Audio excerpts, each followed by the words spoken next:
Prince Harry stepped back onto British soil for an event that means more to him than almost anything else, the Invictus Games. Yet within hours, the headlines weren't focused on veterans or competition. Instead, they centered on a series of developments that seemed to raise one question after another. How did a visit meant to spotlight charity become overshadowed by legal setbacks and palace confusion? Why did two completely different versions of the accommodation story suddenly emerge? And what does any of it say about Harry's relationship with the royal family today? Those questions are where this story really begins.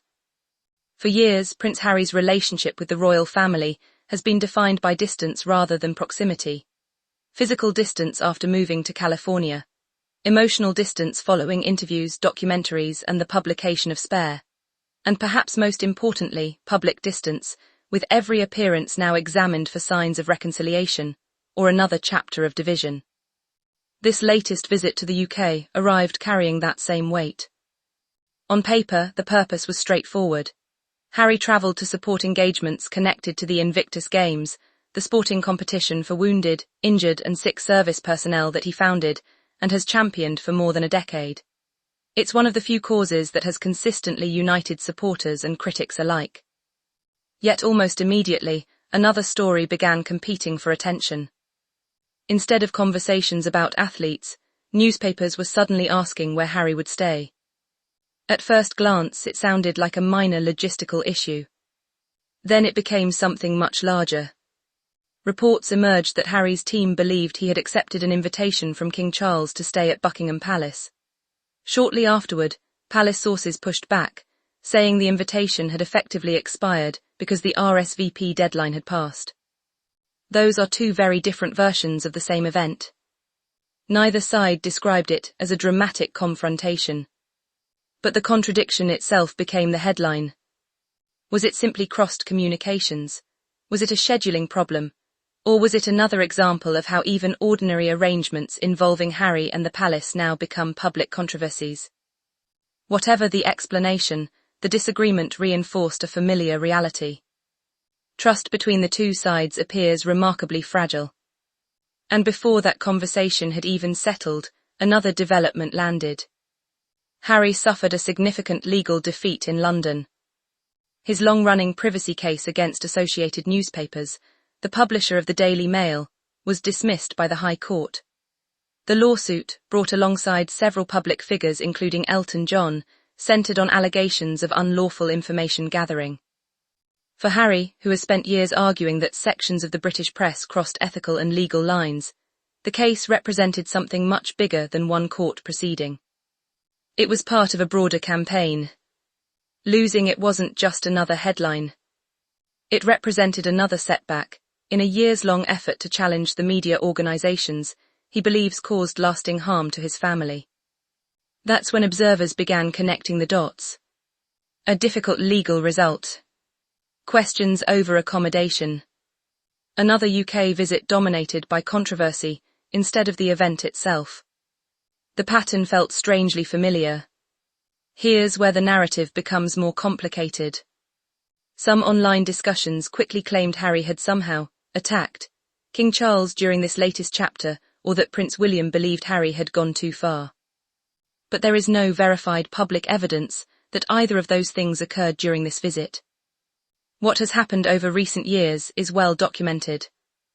Harry has openly criticised the institution of the monarchy and discussed painful family relationships in television interviews, his Netflix documentary, and especially in Spare.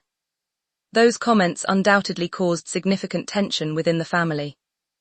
King Charles has largely responded with public restraint.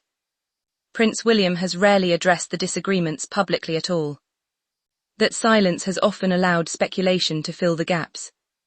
And speculation spreads much faster than confirmed facts. Perhaps that's why every new development now gets interpreted through the lens of previous conflicts. A scheduling disagreement becomes evidence of deeper hostility. A legal defeat becomes symbolic of something larger. Even a charity visit becomes another chapter in an ongoing family story. Whether that's fair is another question entirely. Because beneath the headlines sits a more complicated picture. Harry continues dedicating considerable time to Invictus. The the palace continues carrying out hundreds of royal engagements. King Charles remains focused on constitutional duties, while also undergoing cancer treatment. Prince William continues preparing for his future role as king. Life moves forward. Yet the unresolved family dynamic never seems far away. And that's what keeps public fascination alive. Every airport arrival, every palace statement, every photograph. People search for hidden meaning. Was someone intentionally excluded? Was someone sending a message? Or are ordinary administrative issues simply being interpreted through years of accumulated mistrust? That's difficult to answer with certainty. What's undeniable is how differently the same events are often presented depending on the source. One version emphasizes reconciliation. Another emphasizes rejection. One suggests misunderstanding. Another suggests deliberate distancing. The truth may be less dramatic than either side's interpretation. But drama almost always attracts more attention than nuance. As Harry's UK visit continues, the focus will likely return to the Invictus Games, the mission he has repeatedly described as one of the most meaningful parts of his public life. Whether the headlines follow that mission or return once again to palace relationships remains to be seen. Because in today's royal story, sometimes the loudest conversations aren't about what's happening. They're about what people believe must be happening behind closed doors. And perhaps that's the biggest question of all. Has the relationship between Prince Harry and the royal family reached a point where every ordinary event is destined to become extraordinary? Or is that simply the story the world has come to expect?